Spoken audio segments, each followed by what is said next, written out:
घटनात्मक संस्था पहिली आहे कॉन्स्टिट्युशनल बॉडी, आर्टिकल 315 प्रमाणे दिलेला आहे. यूपीएससी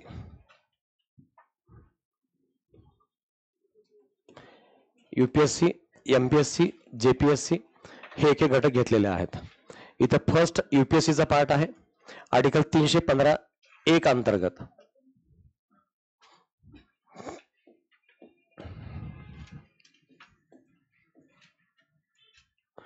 मात्र या संस्थांचा घटक आपल्याला एक एक वर्ड मध्ये बघता येईल आणि तसंच लक्षात ठेवता येईल, म्हणून मी हा घटक तसंच तुम्हाला मी दाखवतोय. 315 मध्ये घटनात्मक व्यवस्था आहे, कॉन्स्टिट्युशनल बॉडी आहे. घटना म्हणजे घटनात्मक 315(1) नुसार. 315(1) मध्ये दर्जा घटनात्मक आहे, कॉन्स्टिट्युशनल बॉडी, कारण आर्टिकल मध्ये आहे म्हणून घटनात्मक आहे. स्थापना कधी केली आहे? 1 ऑक्टोबर 1926 यावेळेस स्थापना झाली आहे. आणि तेव्हा ही संस्था काय होती? केंद्रीय. हे केंद्रीय शब्दाला इथं ब्रॅकेट करा. प्रथम 1 ऑक्टोबर 1926 ला, आणि ती केंद्रीय आहे, जे आपण मागे बोललो होतो लास्ट लेक्चरमध्ये. 1919च्या कायद्याने 1926 मध्ये स्थापन झाली आणि ती संस्था होती केंद्रीय. पण 35च्या कायद्यानुसार ती संघीय आली. 35च्या ऍक्ट नुसार ती संघीय संस्था झाली. संरचना कशी आहे? 9 ते 11 सदस्य आहेत घटनेमध्ये.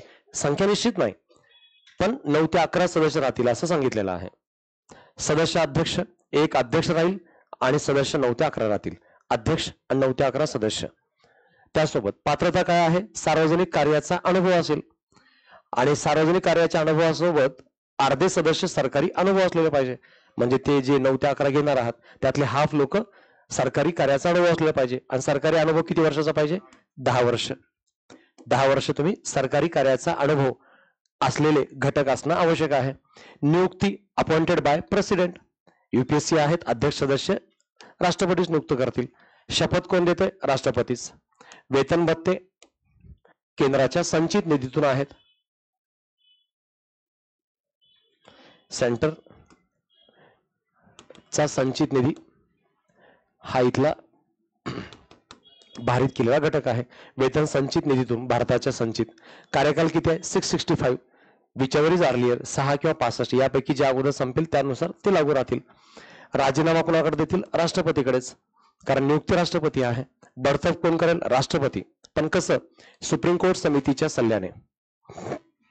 सुप्रीम कोर्ट समितीच्या सल्ल्याने म्हणजे काय? तर इथं सुप्रीम कोर्टची 3 सदस्यीय एक समिती आपण स्थापन करतो. सुप्रीम कोर्ट न्यायाधीश, हायकोर्ट न्यायाधीश, एक ॲडव्होकेट, ह्या 3 सदस्यांची समिती असते. आणि ही समिती राष्ट्रपतीला सल्ला देते. आणि विशेष म्हणजे काय?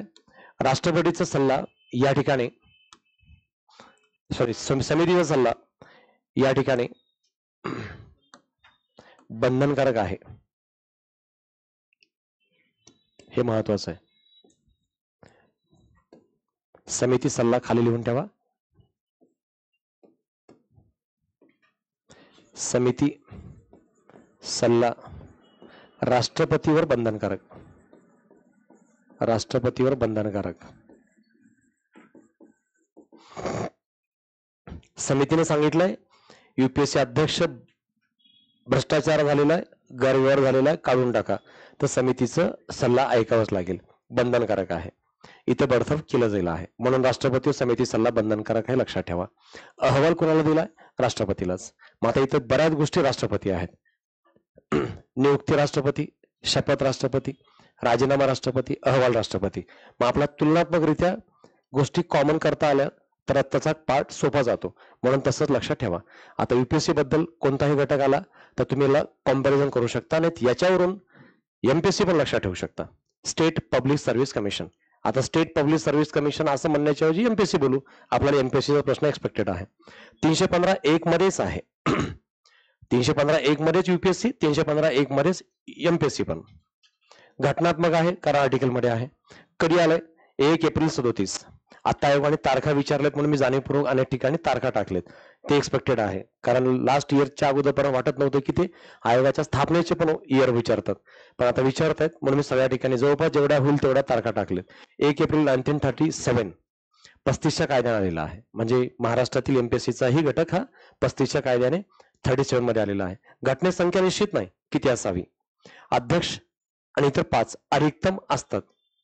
महाराष्ट्रात अनेक वेळा 3 सदस्य होते, म्हणजे 2 सदस्य 1 अध्यक्ष, असं 3च 2 होते बरेच वर्ष, पण असतात 5 मॅक्झिमम आणि 1 अध्यक्ष. अध्यक्ष सार्वजनिक कार्याचा अनुभव असतो. जो अध्यक्ष असतो त्याच्याकडे सार्वजनिक कार्याचा अनुभव असतो. आणि अर्धे सदस्य सरकारी अनुभव. अर्धे सदस्य सरकारी अनुभव किती वर्षाचा? पुन्हा सेम 10 वर्षाचा सरकारी अनुभव असलेले असतील अर्धे सदस्य. त्यानंतर नियुक्ती कोण केली? राज्यपाल. अपॉइंटेड बाय राज्यपाल. शपथ राज्यपालच देतील. वेतन ऑब्विसली राज्याच्या संचित निधीतून. कार्यकाल 662, वरती 665, इथे 662. राजीनामा राज्यपालाकडे, कारण नियुक्ती राज्यपालाने केलेली आहे. बडतर्फ राष्ट्रपतीच आणि अहवाल राज्यपाल. बडतर्फ राष्ट्रपती हे विशेष आहे इथे, ह्याच्या बाजूला लिहून ठेवा, ह्याच्या खालीच राष्ट्रपतीच्याच. युपीएससीच्या सदस्य अध्यक्षाप्रमाणेच, युपीएससी सदस्य अध्यक्षाच्या प्रमाणेच, युपीएससी सदस्य अध्यक्षाप्रमाणेच, म्हणजे युपीएससीच्या अध्यक्ष सदस्याला ज्या कारणावरून ज्या पद्धतीने काढलं जातं तसंच काढलं जाईल. आता आपण बघितलं युपीएससीला कसं काढतात, सुप्रीम कोर्टची एक समिती लागते वगैरे, तसंच यांना पण लागेल. म्हणजे यांना पण सुप्रीम कोर्टची समिती लागते, उच्च न्यायालयाची नाही. जरी हायकोर्ट राज्यात काम करत असले तरी हायकोर्टचं वाटेल परीक्षेत येईल, पण उच्च न्यायालयाच्या कार्यरत किंवा निवृत्त न्यायाधीशाच्या चौकशी समिती अहवालानंतर भारताचे राष्ट्रपती काढतील, तर राष्ट्रपतीला सांगायचं तुम्ही तुमच्या लेवलच्या व्यक्तीचं ऐकायचं. राष्ट्रपती सुप्रीम कोर्टचं ऐकतात, खाली हायकोर्टचं नाही. खाल्ल्या लोकांना काढा की वरच्या, त्यांना सल्ला देणारी समिती सुप्रीम कोर्टचीच लागेल आहे. म्हणून एमपीएससी युपीएससी समान पद्धतीने, हे त्याचं शॉर्टकट लक्षात ठेवा. हे झालं एमपीएससी. आता third JPSC, joint public service commission.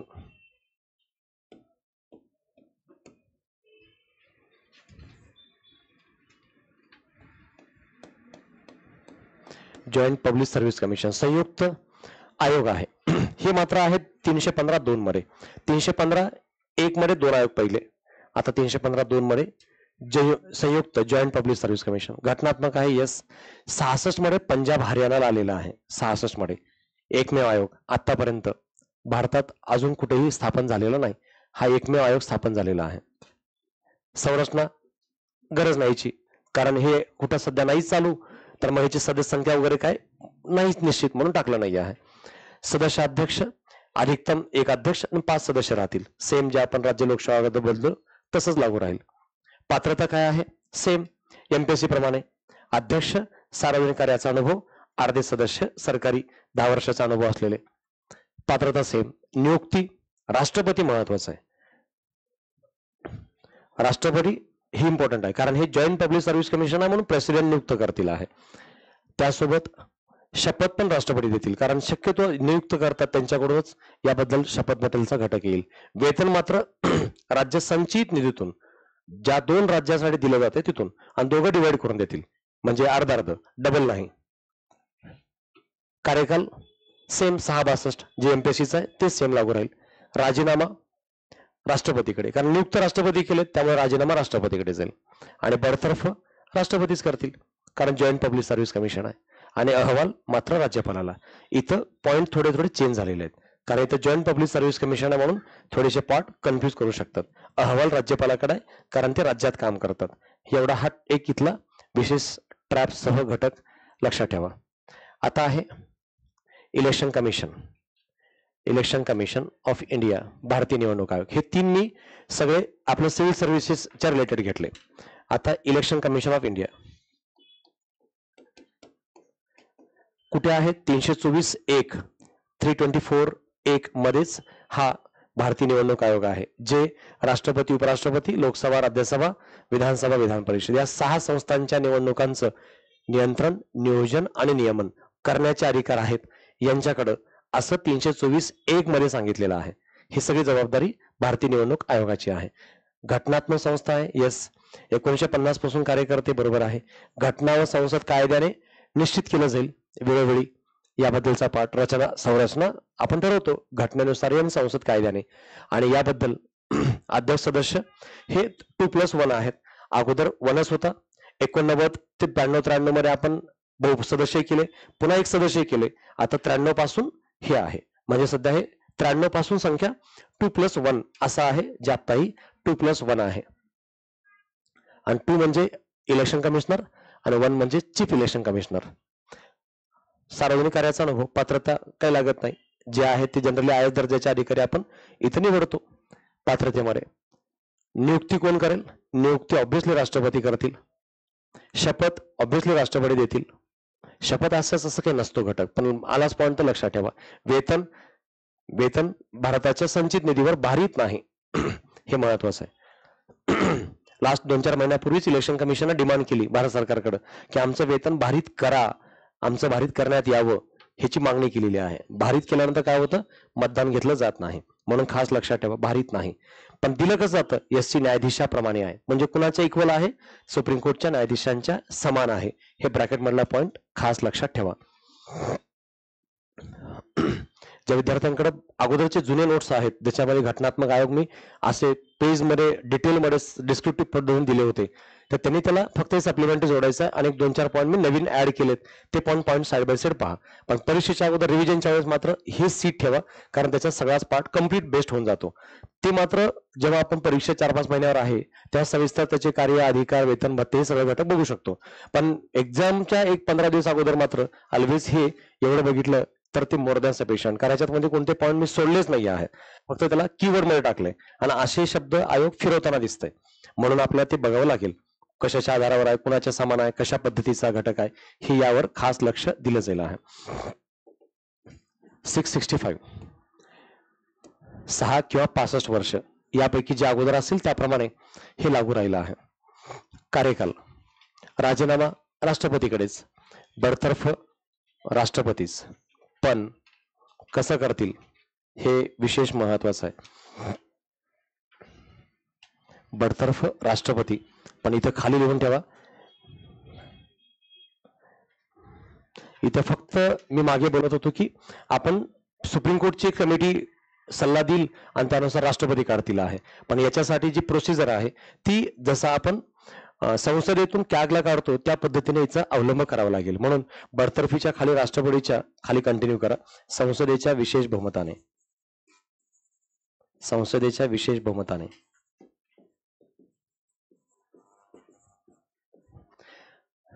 कारण काही पुस्तकात ऑलरेडी दिलेलं आहे की संसदेत मांडण्याची गरज नाही, 2/3 आवश्यकता नाही. म्हणून मी मागे पण सांगितलं होतं की सुप्रीम कोर्टची एक समिती सल्ला देते, त्याप्रमाणे यांनाही काढलं जाईल आहे. पण असं नाही, ह्याचे दोन्ही दुमत आहेत. पण आपण 2007-8 मध्ये याची दुरुस्ती केली होती, म्हणून यानुसार यांना काढण्यासाठी स्पेशली अजून काय, चीफ इलेक्शन कमिशनर जो आहे, मुख्य निवडणूक आयुक्त, त्यांना काढण्यासाठी हीच पद्धत आहे. आणि अदर इलेक्शन कमिशनर जे आहेत त्यांना काढण्यासाठी चीफ इलेक्शन कमिशनर सल्ला दिला की काढला जाऊ शकतो, काढता येतो. पण चीफ इलेक्शन कमिशनरला काढायचं आहे तर मात्र संसदेच्या विशेष बहुमतानं, म्हणजे 2/3 द्वारे काढलं जाईल आहे. सॉरी, मी राजीनाम्याच्या खाली लिहिलंय, इथं बडतर्फीच्याच खाली लिहायचंय. हाच पॉईंट इकडे आहे. ठीक आहे, हरकत नाही, लक्षात ठेवा. अहवाल ऑब्विसली राष्ट्रपतीकडे दिला जाईल आहे.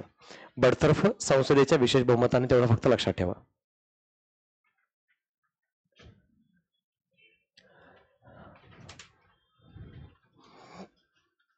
कारण हे एका स्ट्रक्चर मध्ये दाखवायचंय तर अनेक मुद्दे बसवणं मुश्किल होतं. पण तुम्हाला लक्षात येईल, तुमच्याकडे नोट्स प्रिंटेड ठेवले तर तुम्हाला हे सगळं सहजरित्या बघता येईल. म्हणून मी हे एका ठिकाणी दाखवलेलं आहे. आता राज्य निवडणूक आयोग आहे, स्टेट इलेक्शन कमिशनर आहेत, राज्य निवडणूक आयोग आहे. स्टेट इलेक्शन कमिशनर किंवा स्टेट इलेक्शन कमिशन कुठे आहे तर आर्टिकल 243 आणि झड आपण ग्रामीण आणि शहरी बोलतो त्याप्रमाणे स्थानिक स्वराज्य संस्थांसाठी आयोग असतो एकच, पण घटनेत रचना 2 ठिकाणी आहेत, के आणि झड मध्ये. त्याची कलम लक्षात ठेवा, प्रश्न आला तर येऊ शकेल. घटनात्मक आहे. महाराष्ट्रात कधी आलाय? 24 एप्रिल 94 मध्ये. तारीख विचारल्या ऑलरेडी आयोगाने. राज्य विधिमंडळाच्या कायद्याने, स्टेटच्या कायदेमंडळाने ही संस्था व्यवस्था येईल आहे. संरचना कशी आहे? राज्य कायद्याने प्रत्येक राज्यात, कारण प्रत्येक स्टेटमध्ये असा कायदा केला जातो. प्रत्येक स्टेटमध्ये असं कायदा जसं केला जाईल, जेव्हा केला जाईल त्याप्रमाणे त्यांच्या राज्यातली रचना लागू राहील. म्हणून मग स्टेटच्या कायद्याने डिफरंट आहे. महाराष्ट्रात 24 एप्रिल 94, आता याला 30 वर्ष पूर्ण झालेत 2024 मध्ये. त्यामुळे एखादा प्रश्न आपण एक्सपेक्टेड ठेवू शकतो की यस, हे पंचायतीच्या पॉइंट ऑफ व्ह्यू यावर भर देतील आहे. संरचना राज्य कायद्याने प्रत्येक राज्यात वेगवेगळी आहे. डिसाईड कराल तुम्ही त्याप्रमाणे. सदस्य अध्यक्ष आयुक्त असतात, एक मुख्य आयुक्त, असं एक रचना घटक पाहिजे. पात्रता बस सार्वजनिक कार्याचा अनुभव, आणि सार्वजनिक कार्याचा अनुभव म्हणजे IAS दर्जाचे अधिकारी. नियुक्ती कोण करेल? राज्यपाल. नियुक्ती राज्यपालच करतील. शपथ राज्यपालच देतील. वेतन भत्ते राज्य संचित निधीतून आहेत, संचित निधी मधून ते आहेत. आणि राज्याच्या संचित निधीतून किती दिलं जाईल? हायकोर्ट न्यायाधीशाप्रमाणे. तिकडे आपण बघितलं होतं इलेक्शन कमिशनरला सुप्रीम कोर्ट न्यायाधीशाप्रमाणे, इथं मात्र हायकोर्ट न्यायाधीशाप्रमाणे. हे ओल्ड नोट्स मध्ये पॉईंट नव्हते आहे. ज्यांच्याकडे ओल्ड नोट्स आहेत त्यांनी हे ऍडेड पॉइंट करणं बेस्ट राहिलं आहे. कार्यकाल 662, 6 or 62. राजीनामा राज्यपालाकडे, कारण राज्यात तुम्ही राजीनामा स्वतःहून देऊ शकता, देन काही इश्यू नाही. बडतर्फ राष्ट्रपती, हे महत्वाचं आहे. स्टेट मधला सुद्धा इलेक्शन कमिशनर आहे, तर त्यांना बडतर्फीचा अधिकार मात्र राष्ट्रपतीलाच आहे. आणि त्याच्याच खाली पॉइंट लिहून ठेवा. ह्याच्याच खाली भारतीय निवडणूक आयोगाप्रमाणेच, भारतीय निवडणूक आयोगाप्रमाणेच भारतीय निवडणूक आयोगाप्रमाणेच बडतर्फ केले जाईल. अहवाल राज्यपालाला, कारण राज्यात काम करतात, अहवाल राज्य सरकारला देतील आहे. हे पॉइंट आता अतिशय सोपे होतं. फक्त वरून खालपर्यंत एक दिवशी एक सिटिंगला तुम्ही जेव्हा बसाल 15-20 मिनिटं अभ्यासाला, तेव्हा हे 2-3च घटक बघायचे. कोणते? UPSC, MPSC, JPSC, 3च बघायचे. 15-20 मिनिटं ते फिनिश होतात. मग देन एकत्र पुन्हा बघा, एक थोड्या वेळानंतर दुपारी संध्याकाळी, ते हे 3 बघा. भारतीय निवडणूक आयोग, राज्य निवडणूक आयोग आणि प्रादेशिक निवडणूक आयुक्त, हे 3च बघा. आणि ते 3च एक माइंड मध्ये स्ट्रक्चर तयार होऊन जातं. कोण निवडतं, कोण कार्यकाल आहे, कोण राजीनामा, हे सगळं लक्षात राहतं. सगळे एकत्र बघितलं तर देन डोक्यावरून सगळं जाऊ शकतं आहे. आता इथं प्रादेशिक आहेत. प्रादेशिक हे अनेक पुस्तकात असा आयुक्त नाही, प्रादेशिक निवडणूक आयुक्त आहेत. रिजनल इलेक्शन कमिशनर आहे. हे घटनेत कुठे आहे? 324(4) मध्ये. 324(1) मध्ये होता भारतीय निवडणूक आयोग. आणि आता आपण पाहिलं राज्य निवडणूक आयोगाबद्दल 243 के आणि ZA. आता हा 4 मध्ये आहे. घटनात्मक आहे. आतापर्यंत स्थापनच केला नाही, करायची गरज पडलीच नाही भारतीय निवडणूक आयोगाला, त्या रचना नाही. यांचं काम काय? लोकसभा विधानसभा निवडणुका वेळी एक किंवा अनेक आयोग स्थापन केला जातो. हे जे आयोग आहे ते कधी येतं? जेव्हा ऑल इंडिया सगळ्या लोकसभेच्या निवडणुका चालू आहेत, त्याच वेळेला 5-10 राज्यातल्या विधानसभा पण निवडणुका घ्यायचं काम चालू आहे, तेव्हा भारतीय निवडणूक आयोगावर कामाचा ताण वाढतो. म्हणून भारतीय निवडणूक आयोग आपल्या कामाचं ताण दूर करण्यासाठी रिजनल इलेक्शन कमिशनर स्थापन करतं. आणि ते काही, समजा दक्षिणेकडले 4 राज्य आहेत त्यांच्यासाठी एक आयुक्त, पश्चिमेकडले 4 राज्य आहेत त्यांच्यासाठी एक आयुक्त, असं एक विभागीय पातळीवरती 4-5 राज्यांसाठी असा आयुक्त स्थापन केला जाऊ शकतो. मग 1 आयुक्त 2 आयुक्त जेवढे पाहिजे त्यांना करता येतात. पण आजपर्यंत असा एकही आयुक्त स्थापन झालेला नाही. पण लक्षात ठेवा, लोकसभा विधानसभा आणि इथे शब्द टाका अजून राज्यसभा. राज्यसभा परिषदेतील विधान परिषद, तर विधान परिषद नाही, लोकसभा, राज्यसभा आणि विधानसभा या 3च सभागृहाच्या निवडणुकीसाठी हे आयोग येतं, अन्यथा दुसऱ्या ठिकाणी येत नाही. या आयोगाची जबाबदारी काम जर स्थापन केलंच तर या 3 ठिकाणच्या निवडणुकीच्या वेळेस आपण एक किंवा अनेक स्थापन करू शकतो, जेवढे आपल्याला स्थापन करायचे तेवढे. कोण असतो? सार्वजनिक कार्याचा अनुभव, म्हणजे पुन्हा IAS दर्जाचा अधिकारी असतो. राष्ट्रपती नियुक्त करतात, राष्ट्रपतीच यांना शपथ देतात. वेतन भत्ते आता नियुक्तच केलं नाही, वेतन भत्ते काय सांगायची गरज नाही. कार्यकाल निवडणूक काळामध्ये, जेव्हा निवडणूक काळ आहे तत्पुरतं, यांचा काही कार्यकाल नाहीये. आता इलेक्शन चालू होते 24 मध्ये, त्या इलेक्शनच्या वेळेस गरजेचं होतं, आले इलेक्शनचं काम झालं, विषय संपला. हे परमनंट बॉडी नाही. राजीनामा गरज नाही, बडतर्फ गरज नाही, कारण हे अजून आयोग आलाच नाही, म्हणून मी ते बाकीचे कॉलम ब्लँक ठेवलेले आहेत. हे झालं आता निवडणूक आयोगाचे 3. अशा 6 संस्था आपण इथे बघितल्या. आता कॅग, सीएजी. आता प्रश्न विचारला आयोगाने 148 राज्यशास्त्रीला. हाच प्रश्न घटक होता जो डायरेक्ट येत होता आहे. घटनात्मक 50 पासून आहे. घटना व संसद कायद्याने 51चा कायदा आहे. हे कायदे आता हल्ली यायला लागलेले आहेत. कोणत्या वर्षाचा आहे कायदा तो लक्षात ठेवा.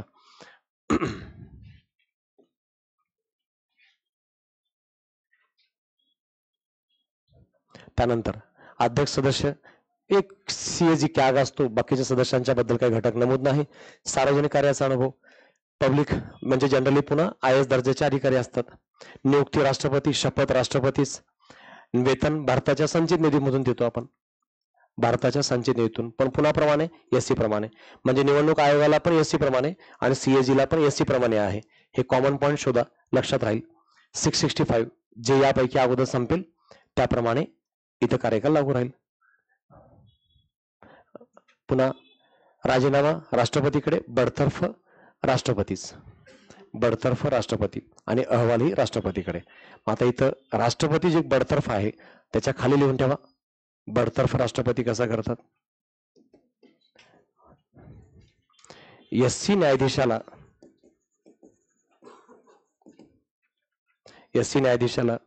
बडतर्फ करण्याच्या प्रक्रियेप्रमाणेच SC न्यायाधीशाला म्हणजे सुप्रीम कोर्ट न्यायाधीशाला बडतर्फ करण्याच्या पद्धतीप्रमाणेच.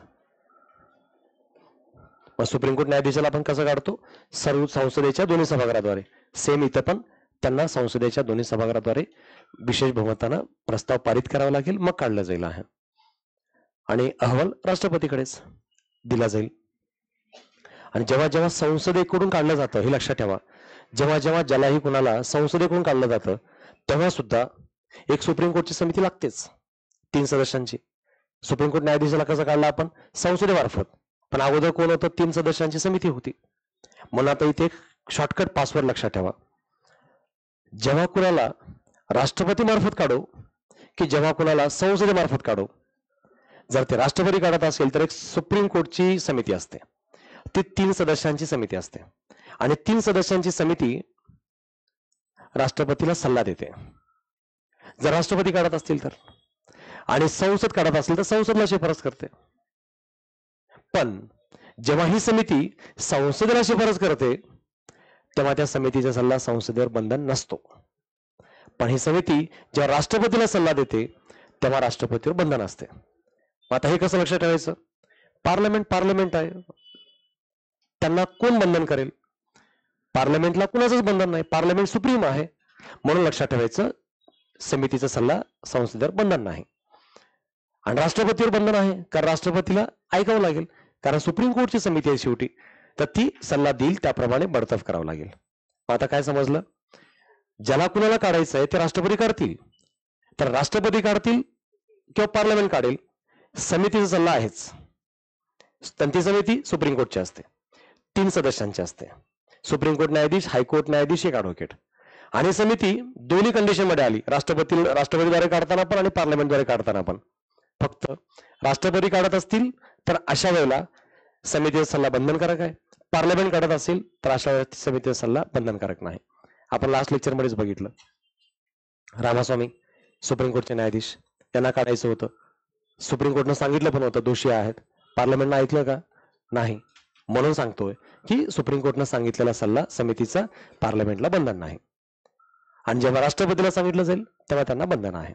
फक्त आता लक्षात ठेवायचं कुठं काढतोय. आता इथं कोण काढतोय, सुप्रीम कोर्टच्या न्यायाधीशाप्रमाणे आहे, म्हणजे पार्लमेंट काढते. मग पार्लमेंट जरी काढत असले तर चौकशी समिती येणार आहे सुप्रीम कोर्टचीच. म्हणजे काढत कुणी असो, एक चौकशी समिती सुप्रीम कोर्टची येतेच, आणि ती समिती त्यांना सल्ला देते जे काढतात ते. मग इथं पार्लमेंट काढते, पार्लमेंटला सल्ला, राष्ट्रपती काढतात, राष्ट्रपतीला सल्ला. पार्लमेंटला बंधन नाही, राष्ट्रपतीला मात्र बंधन आहे. हा फरक लक्षात ठेवा. ठीक आहे, हे झाला कॅग. आता कॅग नंतर SC आयोग, ST आयोग आणि OBC आयोग. आता सलग 3 पुढचे आयोग आहेत. SC आयोग आणि ST आयोग 338 मध्ये आहे. 338A मध्ये आहे. घटनात्मक आहे, घटनात्मक आहे.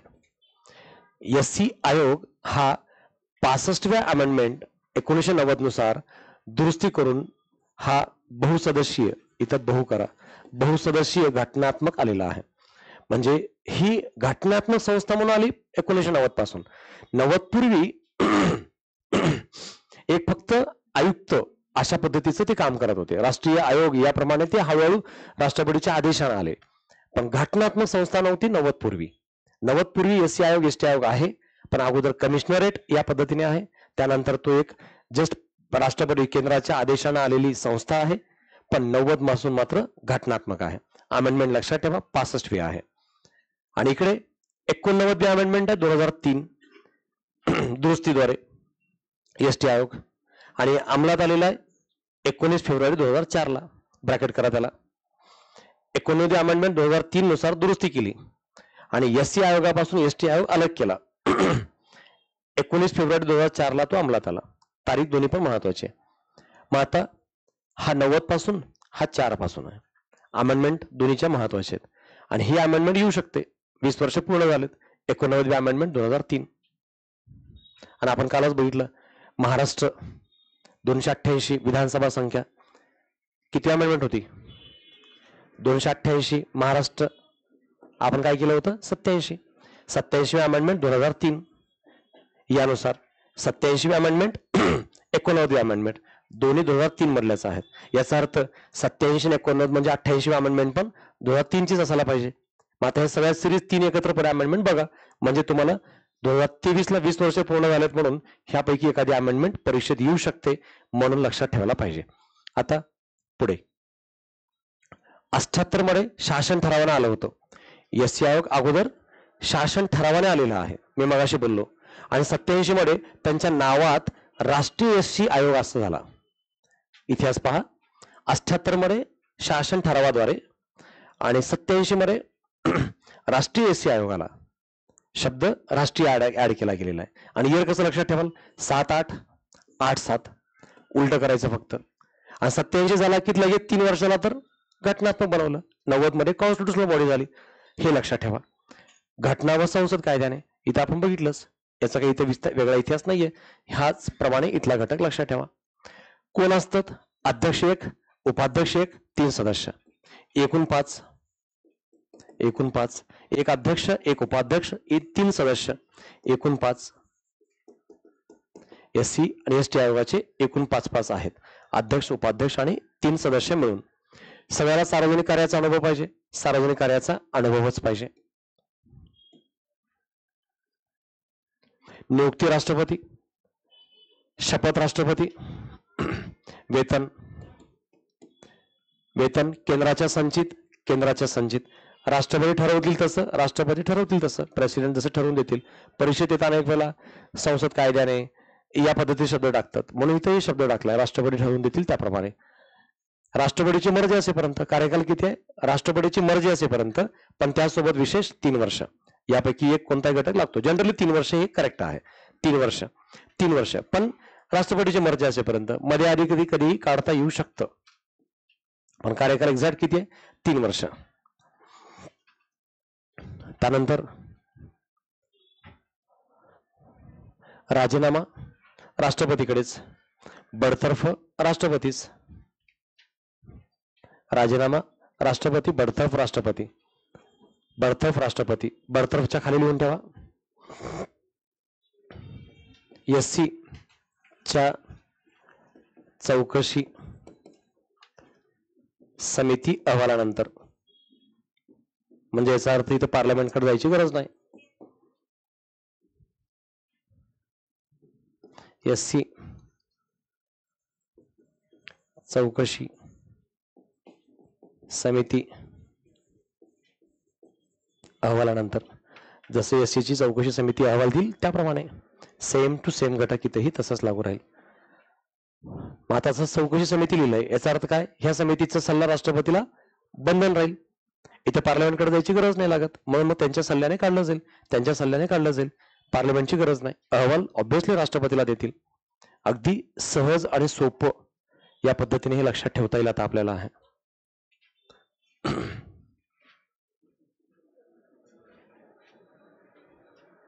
त्यानंतर आहेत ओबीसी. ओबीसीला असं घटनात्मक दर्जा नव्हता, आपण आता घटनात्मक दर्जा दिला 2018 पासून. हा राष्ट्रीय ओबीसी आयोग. ओबीसी आयोग कुठे आहे? 338B. आता जे वरती SC/ST ला वाचलंय सेम कॉपी पेस्ट, जसाच तसं. घटनात्मक संस्था आहे. यस. कधी आली? 102वी घटना दुरुस्ती 2018 नुसार. स्थापन 18 पासून अंमलात. घटना व संसद कायदे याद्वारे याबद्दलची रचना घटकही लागू होईल. अध्यक्ष 1, उपाध्यक्ष 1, 3 सदस्य याप्रमाणे एकूण 5.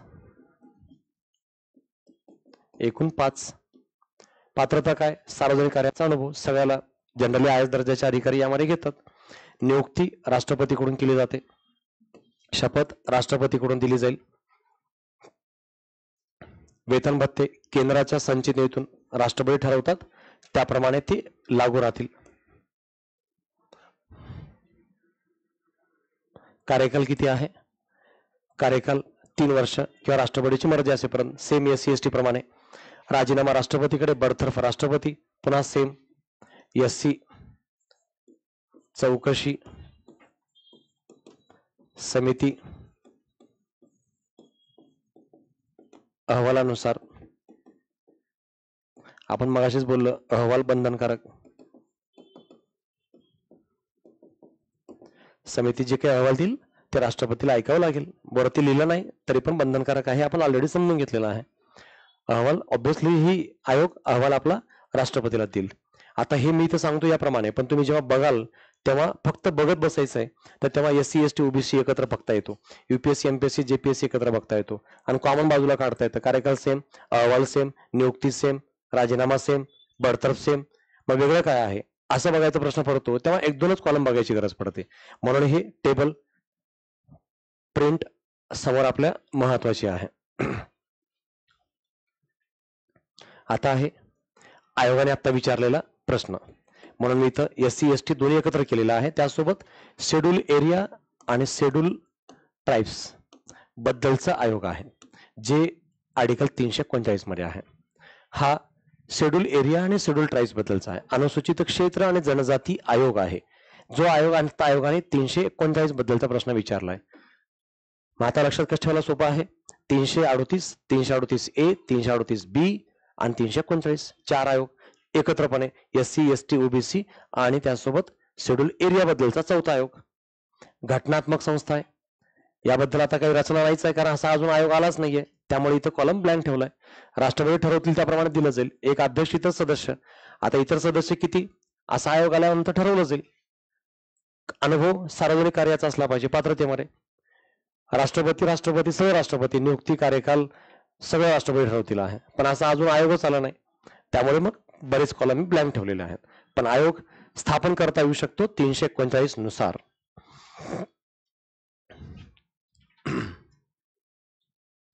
इथं एक शब्द लिहा ह्याच्या खाली, घटनात्मकतेच्या खाली, ह्याच्या खाली लिहा 339 नुसार. आर्टिकल 339 नुसार राष्ट्रपती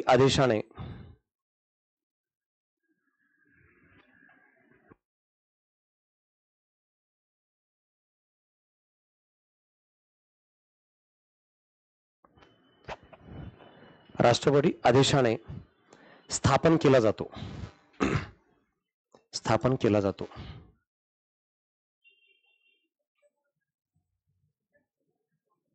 म्हणजे 338AB मध्ये काय आहे? घटनात्मक आहे, घटनेनुसार येते. पण 339 मध्ये काय आहे? बाय प्रेसिडेंट येते. हे महत्वाचं आहे. म्हणजे 339 नुसार जरी घटनात्मक असलं हे, तरी त्याची अंमलबजावणी राष्ट्रपती आदेशाने येते. आणि कसं लक्षात ठेवणार?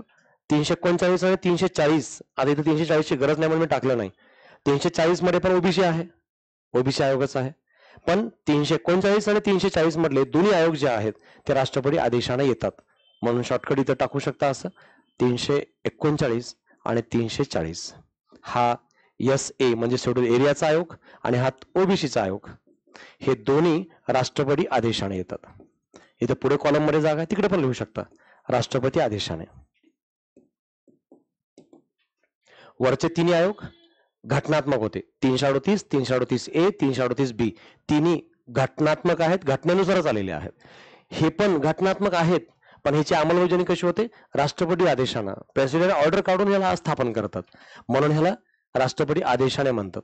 आता या 340चं महत्व संपलं, कारण आता 338B आलेला आहे, जो ओबीसीचा घटनात्मक आयोग आहे, पण आर्टिकल मात्र आहेच अजूनही.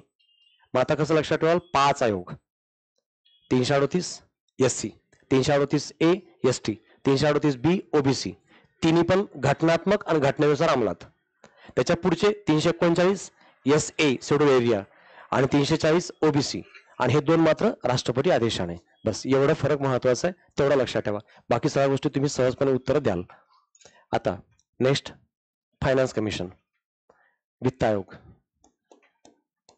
Finance commission. आर्टिकल 280 मध्ये आहे. आपण मगाशी बघितलं की घटनात्मक, इथे बघूयात. घटनात्मक 1951चा कायदा आहे. वित्त आयोग स्थापन करायसाठी आपण कायदा केलाय 51चा. संसद कायदा आहे 51चाच. आणि जे सदस्य आहेत ते 1+4 असा आहेत. एक अध्यक्ष वित्त आयोगाचा आणि 4 इथे सदस्य असतील. मग सदस्य 4 कोण आहेत? हा, नंबर 1 हायकोर्टचा रिटायर जज असतो. हायकोर्टचा रिटायर जज वर्किंग पण चालतो, पण वर्किंग कशाला येईल? इथं वित्त आयोगाचा 2-4 वर्षाचा टेम्पररी जॉब आहे, तिकडे परमनंट सोडून, म्हणून डायरेक्ट मी लिहिलंय निवृत्त आयोग, निवृत्त न्यायाधीश. दुसरा कोण आहे? प्रशासकीय अनुभव असलेला व्यक्ती, ऍडमिनिस्ट्रेशन. तिसरा आहे वित्त लेखाचा अनुभव असलेला, फायनान्स आणि ऑडिट बद्दलचा अनुभव असलेला. आणि चौथा आहे अर्थतज्ञ. हे 4 लोक यामध्ये सदस्य असणार आहेत. एक अध्यक्ष, आणि अध्यक्ष कसा असतो? पुन्हा सार्वजनिक कार्याचा अनुभव. अध्यक्ष पण लिहून टाका, अध्यक्ष सार्वजनिक कार्याचा अनुभव, सार्वजनिक कार्याचा अनुभव. 4 सदस्य आणि एक अध्यक्ष झाला. नियुक्ती राष्ट्रपती करतील, शपथ राष्ट्रपती देतील. शपथ असं ज्याचं काही महत्व नसतं, पण एक कॉमन पॉइंट म्हणून टाकून दिलेला आहे. संचित निधीतून भारित, संसद कायद्याने केंद्राच्या संचित निधीतून दिलं जाईल, पण संसद कायद्याने ठरवलं त्याप्रमाणे. कार्यकाल 5 वर्षाचा आहे.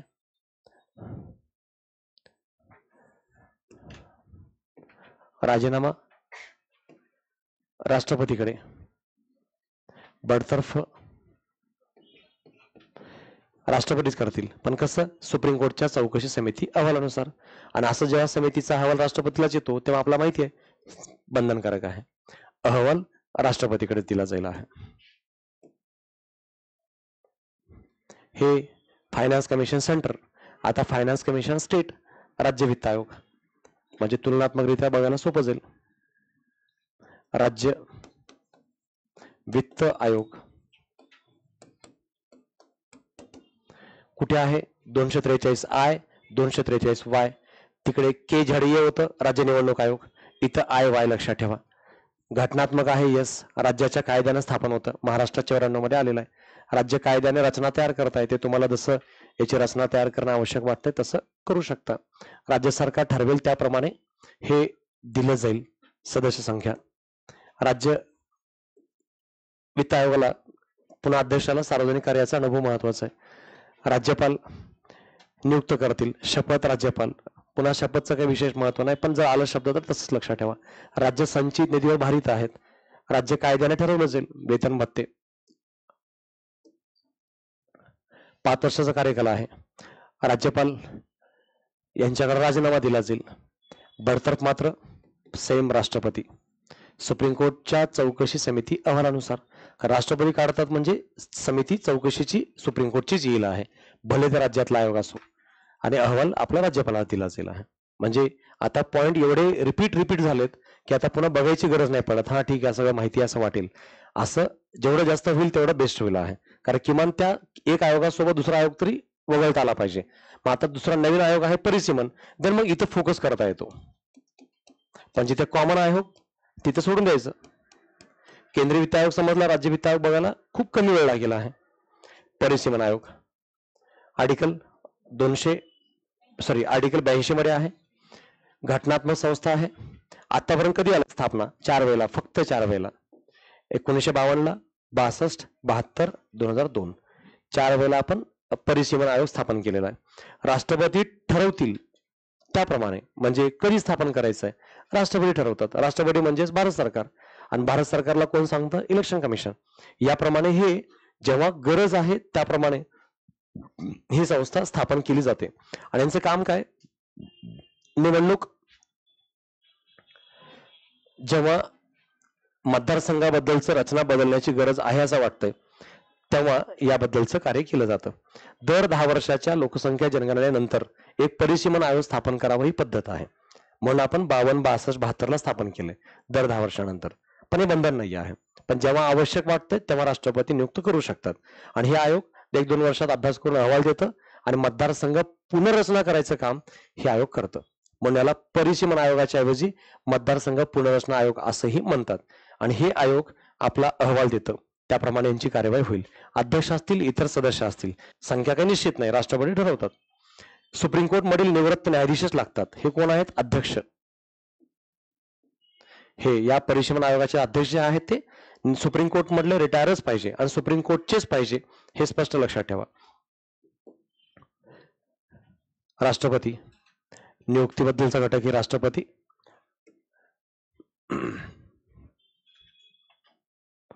शपथ असं काय असंच घ्यावी लागत नाही, म्हणून तो टाकलेला घटक नाही. वेतन भत्ते संचित निधीतून दिले जातील. राष्ट्रपतीची मर्जी असेपर्यंत जनरल यांचा कार्यकाल वगैरे असं काही नाही. 1-2-3 वर्ष 4 वर्ष काम अभ्यास करून देणे आहे. राजीनामा राष्ट्रपतीला, बडतर्फ राष्ट्रपती, अहवाल राष्ट्रपती. कारण हे टेम्पररी आयोग आहे, त्यामुळे यांचं कायमस्वरूपी घटनात्मक स्थान, विशेष महत्व असं काही नसतेच आहे. त्यानंतर आता आहे राष्ट्रीय मानवाधिकार आयोग. आयोगाने आता प्रश्न विचारलेला आहे. NHRC, राष्ट्रीय मानवाधिकार आयोग. घटनात्मक असं काही नाही, वैधानिक संस्था आहे. राष्ट्रीय मानवाधिकार आयोग ही संस्था वैधानिक आहे. अंमलात कधी आलेली आहे? 28 सप्टेंबर 1993. आता आयोगाने प्रश्न हेच विचारलाय. तारखेसहित इथं गोंधळ झालेला होता. 12 ऑक्टोबर 93 ला स्थापना. कायदा 28 सप्टेंबरचा, 12 ऑक्टोबरला स्थापना. संरचना कशी आहे? एक अध्यक्ष राहतील आणि 4 पूर्णकालीन, हा शब्द पूर्ण आहे, पूर्णकालीन सदस्य आहेत 4, आणि 4 मानद सदस्य आहेत. मग हे कोण कोण असतात, कुठून असतात ते आपण बघूयात. मागे आयोगाने हे सदस्याबद्दल प्रश्न विचारलाय. 4 पूर्णकालीन, 4 मानद.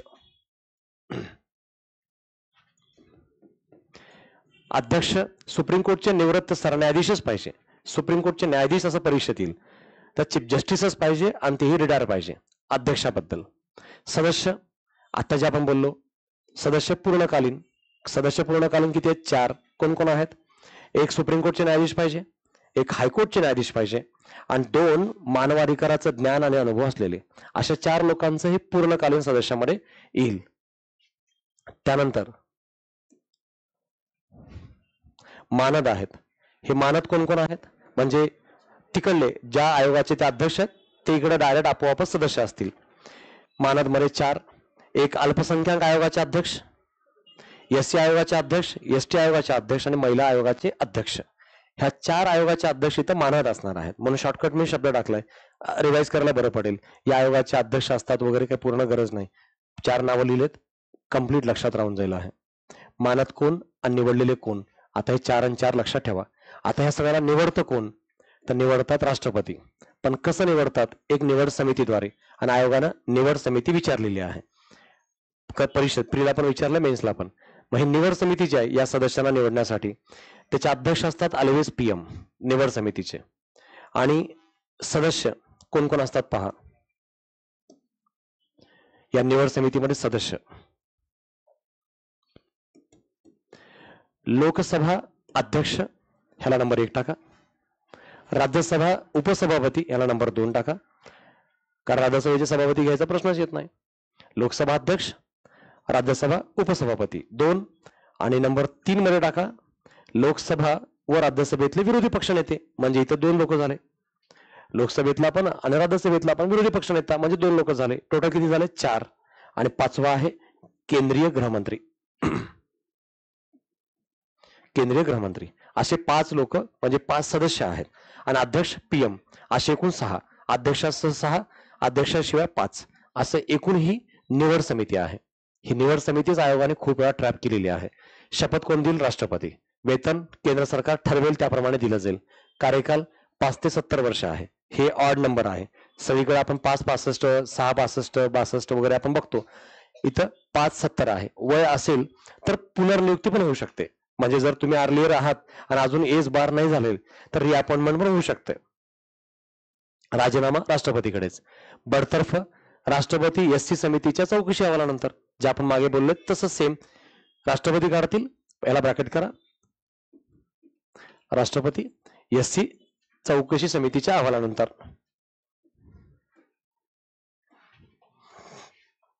अहवाल राष्ट्रपतीलाच. हे मानवाधिकार आयोग अजून परफेक्ट लक्षात ठेवा. आणि हे विचारण्याचं कारण काय? पुन्हा आता आयोग पिला हे कारण आहे. 93 30 वर्ष पूर्ण झाले. 2023 ची ऍड होती, 24 मध्ये आता परीक्षा झाली, त्यामुळे 30 वर्ष पूर्ण झालेत, म्हणून त्यांचा फोकस या बाबतीत असावा.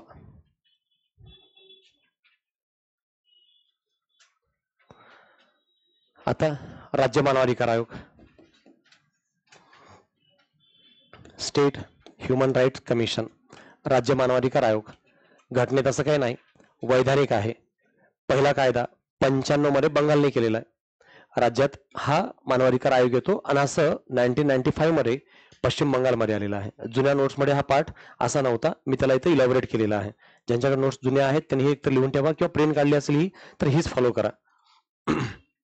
वैधानिक आयोग पहिला आला बंगालमध्ये. स्थापना 6 मार्च 2001 ला. हे आता महाराष्ट्राबद्दल पुढे. 6 मार्च 2001 ला महाराष्ट्रात अध्यक्ष असतात, 2 सदस्य असतात.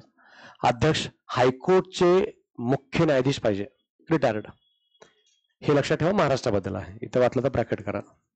आपण महाराष्ट्र बघणार आहोत. राज्य मानवाधिकार आयोग इथं फक्त पार्श्वभूमी सांगितली बंगालची, जे पहिलं आलेलं होतं. मग महाराष्ट्रात 1 पासून आहे. अध्यक्ष 2 सदस्य आहेत आणि अध्यक्ष असणार आहेत हायकोर्टचे चीफ जस्टिस, पण रिटायर्ड. मग आता सदस्य कोण असणार आहेत? सदस्य 1 असतील हायकोर्टचे कार्यरत किंवा निवृत्त न्यायाधीश, किंवा 7 वर्ष जिल्हा न्यायाधीश म्हणून काम केल्याचा अनुभव असलेला.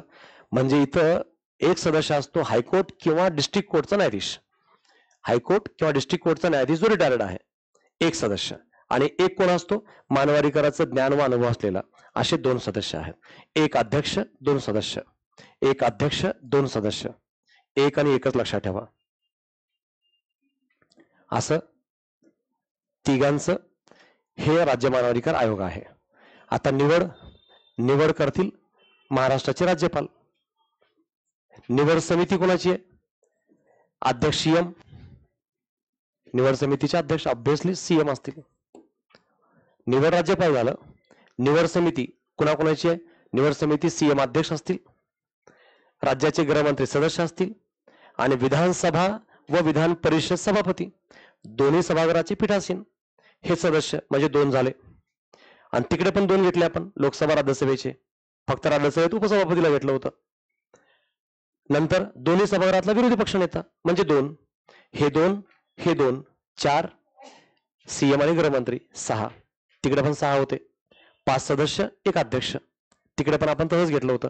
दोन्ही सभागृहाचे पीठासीन, दोन्ही सभागृहातले विरोधी पक्ष नेते 4, गृहमंत्री भारताचे 5 आणि PM हे अध्यक्ष 6. असं लोकांची समिती तिकडे पण आपण घेतली होती.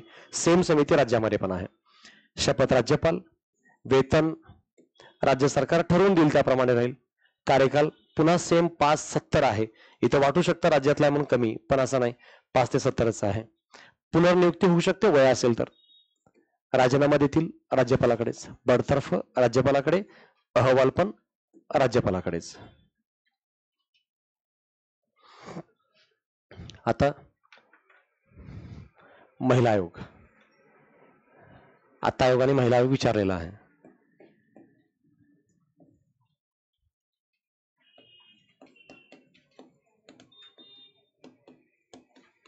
अगोदरच्या जुन्या नोट्समध्ये महिला आयोग नव्हता, हा नवीन ऍड केला मी या ठिकाणी. वैधानिक आयोग. महिला आयोगाबद्दल 90चा कायदा आहे. 31 जानेवारी 92 ला तो अंमलात आलेला आहे. तारखा विचारलेत आता राज्यसभेला, सगळे हेच प्रश्न घेतलेले आहेत. पुन्हा पुन्हा रिपीट येऊ शकतील, पुन्हा अजून आहे. तारीख दोन्ही पण लक्षात ठेवा. 1 अध्यक्ष असतील, 5 सदस्य असतील. यापैकी एक एससी आणि एक एसटी मधून पाहिजे. हे जे 5 आहेत सदस्य, त्यातले एक एससी आणि एक एसटीचा असला पाहिजे. अध्यक्ष आणि 5 सदस्य असे रचना आहे, पण त्यातले एक एससीचा आणि एक एसटीतील असला पाहिजे, बंधनकारक आहे. सगळ्याला सार्वजनिक कार्याचा अनुभव. जनरली पुन्हा आय एस दर्जाच्या अधिकाऱ्याला प्राधान्य देतो अध्यक्षाच्या बाबतीत. बाकी मात्र कोणीही त्या महिलांच्या बाबतीत कार्य करणारा स्पेशलाइज अनुभव असलेली व्यक्ती यामध्ये असू शकते.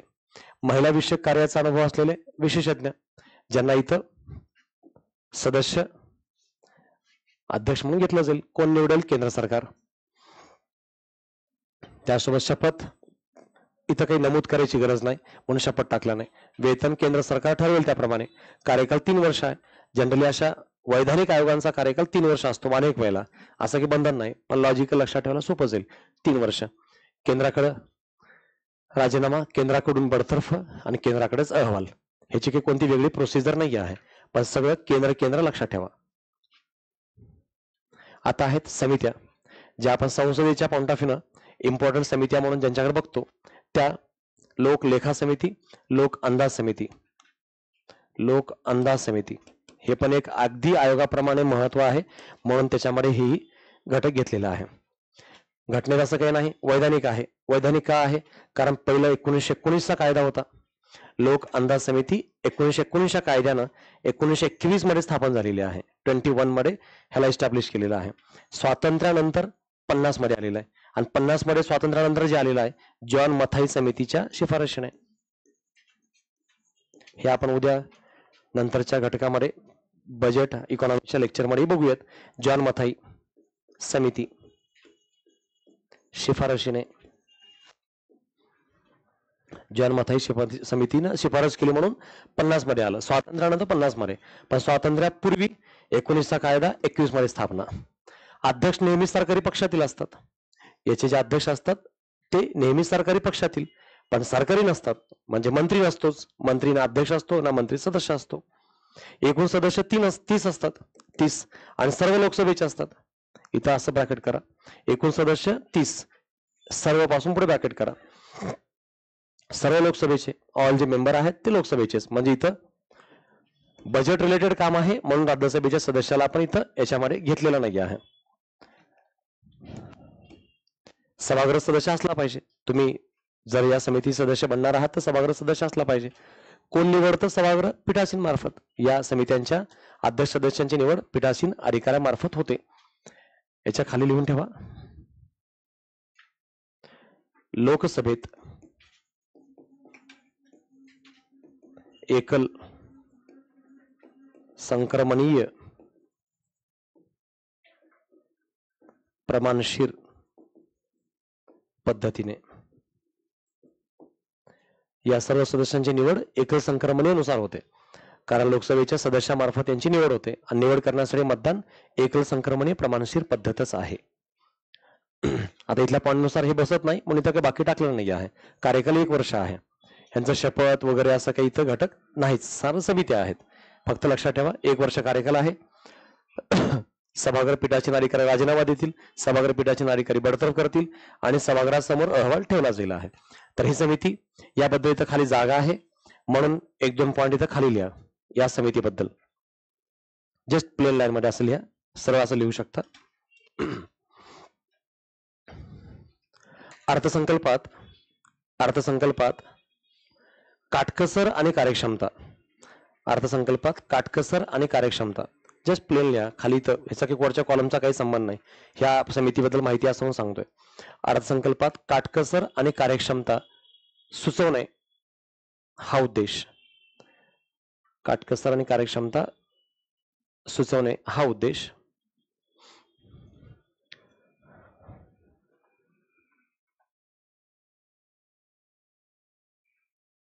त्याच्या खाली अजून एक लिहा.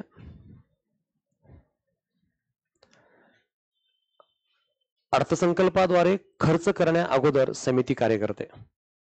अर्थसंकल्पाद्वारे खर्च करण्या अगोदर समिती कार्य करते.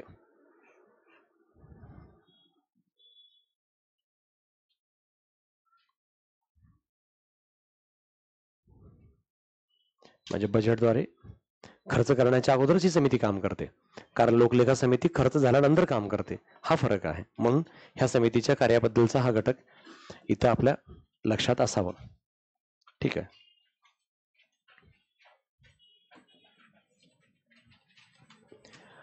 आता आहे लोक लेखा समिती.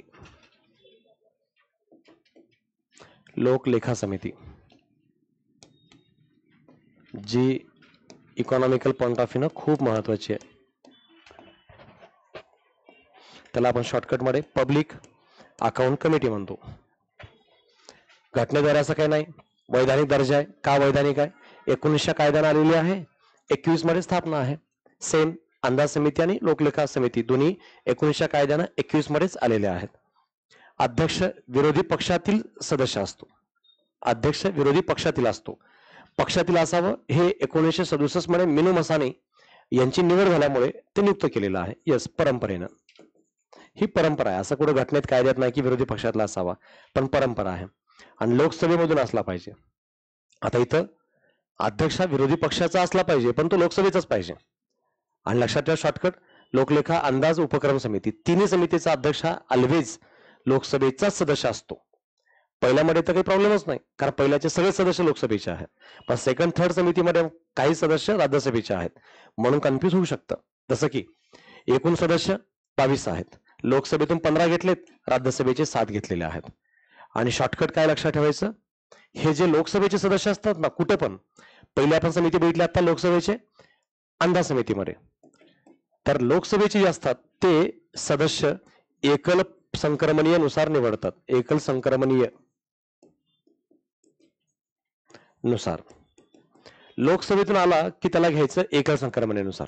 आणि हे जे राज्यसभेचे 7 आहेत, हे राज्यसभेचे 7 सभापतीकडून नामनिर्देशन, सभापती नामनिर्देशन, हे जे राज्यसभेचे 7 आहेत ते राज्यसभेमध्ये सभापतीकडून नॉमिनेट होतात, इलेक्ट नाही, सिलेक्ट होतात डायरेक्टली. हे वरचे इलेक्टेड आहेत, भले मग ते इनडायरेक्ट असो, पण इलेक्टेड आहेत. म्हणून लोकसभा 15 निवडते एकल संक्रमणीय पद्धतीनुसार. हे 15 आणि 7चं वेगळं फरक लक्षात ठेवा. आणि अध्यक्ष मात्र लोकसभेचा सदस्य असला पाहिजे. पात्रता, तुम्ही सभागृहाचे सदस्य असले पाहिजे. नियुक्ती सभागृह पीठासीनच्या मार्फत नियुक्ती केली जाईल. शपथ गरज नाही, वेतन असं काही चित्रण गरज नाही. कार्यकाल 1 वर्षाचा असतो. राजीनामा सभागृह पीठासीनकडे, बडतर्फ सभागृहाकडेच, अहवाल पण सभागृहाकडे.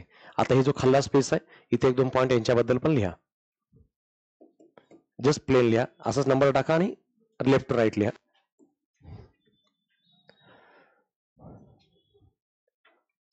PAC म्हणजे या समितीचं नाव शॉर्टकट. PAC ही अंदाज समितीची जुळी, अंदाज समितीची जुळी, ट्विन्स ऑफ एस्टिमेट कमिटी असं म्हणतात. अंदाज समितीची जुळी असं म्हणतात, कारण अंदाज समिती सारखंच ही पण काम करते. अंदाज समिती बजेटच्या अगोदर आणि लोकलेखा समिती ही बजेट नंतर. अंदाज समितीची जुळी. त्यानंतर सार्वजनिक खर्चा नंतर समिती कार्य करते.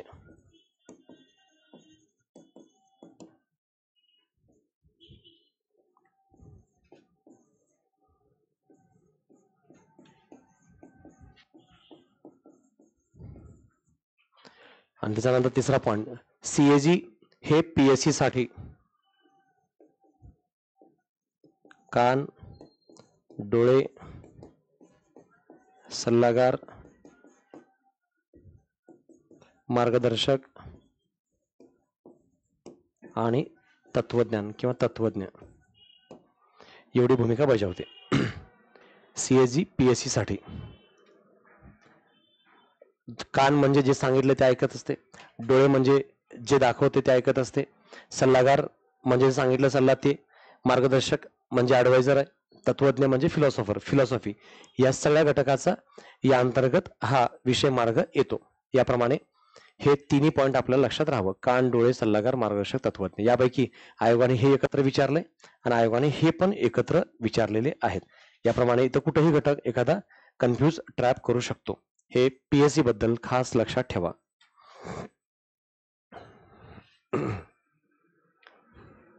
त्यानंतर सार्वजनिक उपक्रम आहेत. सार्वजनिक उपक्रम समिती.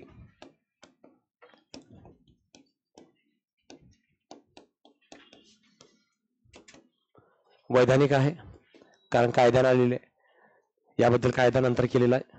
अगोदर कृष्ण मेनन समिती आली होती 64 मध्ये, त्यांच्या शिफारशीनं आहे. 64 ची समिती शिफारस आहे आणि 74 मध्ये स्थापना आहे. अध्यक्ष सरकारी पक्षातील असतात. अंदाज समितीचे पण सरकारी पक्षातील आणि या उपक्रम समितीचे पण सरकारी पक्षातील. फक्त लोकलेखा समितीचे अपोजिट पार्टीतील आहेत. लोकसभेतूनच सदस्य, शेवटी अध्यक्ष कुठलाही असो कोणत्याही समितीचा, पण सदस्य मात्र तो लोकसभेचाच पाहिजे. एकूण सदस्य 22 आहेत. त्यातले 7 घेतो आपण राज्यसभेतून, 15 घेतो लोकसभेतून. आणि मगाशी बोललो आपण लोकसभेचे 15 एकलनुसार, एकल पद्धतीने. आणि हे राज्यसभा नामनिर्देशित. नामनिर्देशन सभापती इथं नामनिर्देशन करतील, इथं लोकसभेतून निवडले जातील. सभागृह सदस्य असतात संबंधित घटक. सभागृहाच्या पीठासीन मार्फत यांची नियुक्ती होते, बाकीची गरज नाही. जे आपण मागाशी बोललो तसंच यांच्याबद्दलचे घटक हे सगळे सभागृहामार्फतच आहेत. सगळ्यांचा कार्यकाल 1 वर्षाचा आहे. इथं पण खाली 2 वाक्य लिहा. इथं पण खाली नंबर 1 टाका इथं बाजूलाच. सार्वजनिक उद्योग, सार्वजनिक उद्योग, कंपन्या, सार्वजनिक उद्योग, कंपन्या,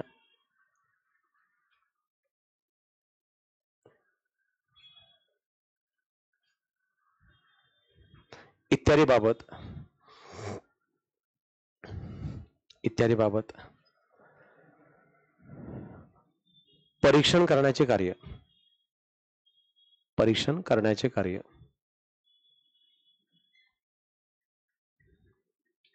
म्हणजे सरकारी उद्योग कंपन्यांचं परीक्षण करतात. त्याच्याच खाली लिहा आणखी एक वाक्य. सार्वजनिक जमा खर्चानंतर, सार्वजनिक जमा खर्चानंतर ही समिती कार्य करते.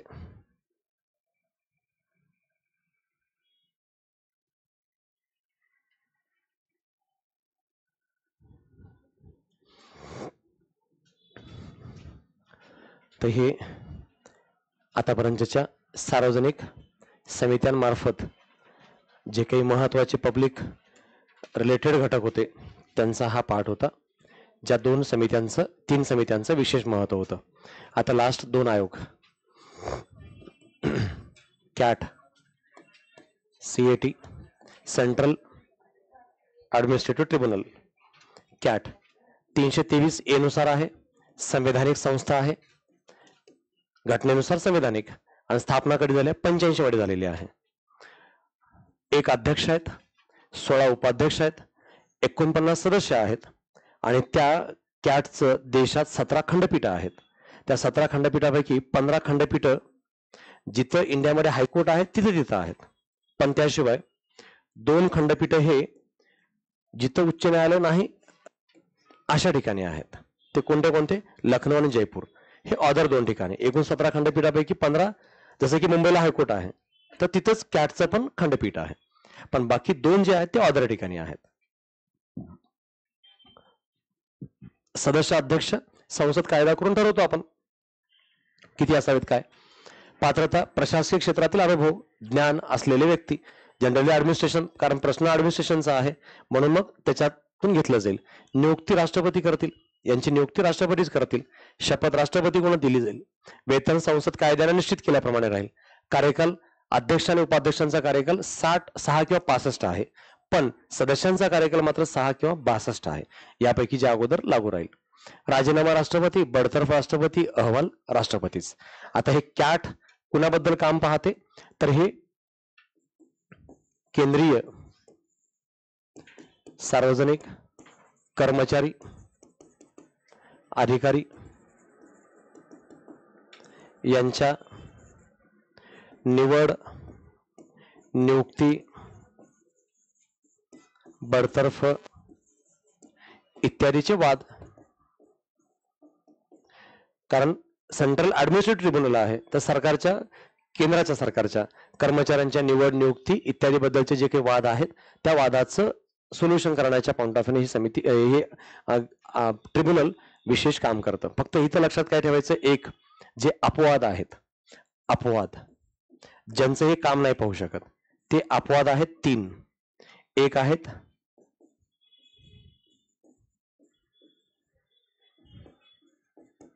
सैनिकी, दुसरा आहे न्यायालय आणि तिसरा आहे संसद.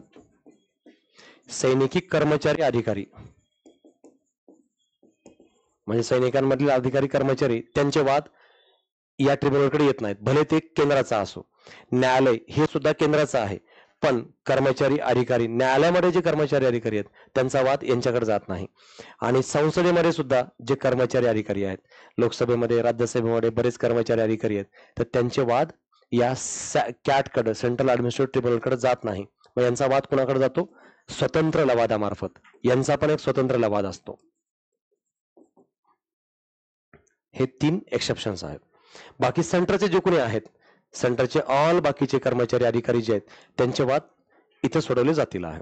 पण त्याला अपवाद सैनिकी, न्यायालय आणि संसद या 3 मध्ये काम करणारे कर्मचारी अधिकारी यांचा वाद कॅटकडे न जाता तो वाद स्वतंत्र लवादामार्फत, पण लवादामार्फतच. पुन्हा यांचा पण वाद न्यायालयाकडे जात नाही, यांचाही वाद ट्रिब्युनलकडेच, पण या ट्रिब्युनलच्या ऐवजी स्वतंत्र ट्रिब्युनलकडून सोडवला जात असतो.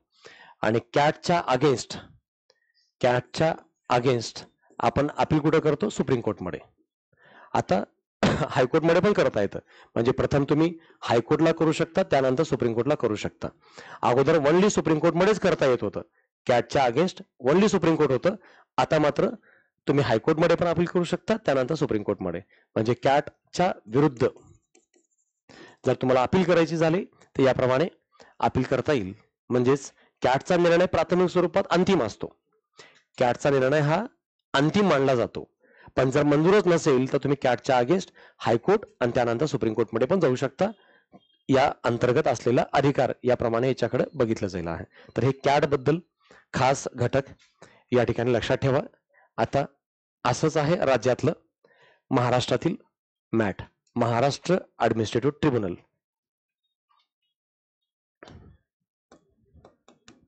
मॅट 323A अंतर्गत संवैधानिक संस्था आहे, पण 85चा जो वरचा कायदा आहे संसदेचा, त्या कायद्याखाली स्थापन होते, हे पहिली कंडिशन आहे. 323A आहे घटनात्मक आर्टिकल, कायदा पण 85च आहे, पण त्यामध्ये तुम्हाला कायदा करावा लागेल. महाराष्ट्राने कायदा केला 91 मध्ये, आणि 91 मध्ये कायदा करून याची स्थापना केली 8 जुलै 1991 ला. तारीख लक्षात ठेवा, 8 जुलै 1991. असं कोणा राज्यात आहे, आंध्र, कर्नाटक, महाराष्ट्र 3 एकत्र लक्षात ठेवा. दक्षिणेकडून वर आंध्र, कर्नाटक, महाराष्ट्र 3 एकत्र, आणि बाजूला बंगाल, ओडिसा एकत्र लक्षात ठेवा. हिमाचलला सेपरेट लक्षात ठेवा.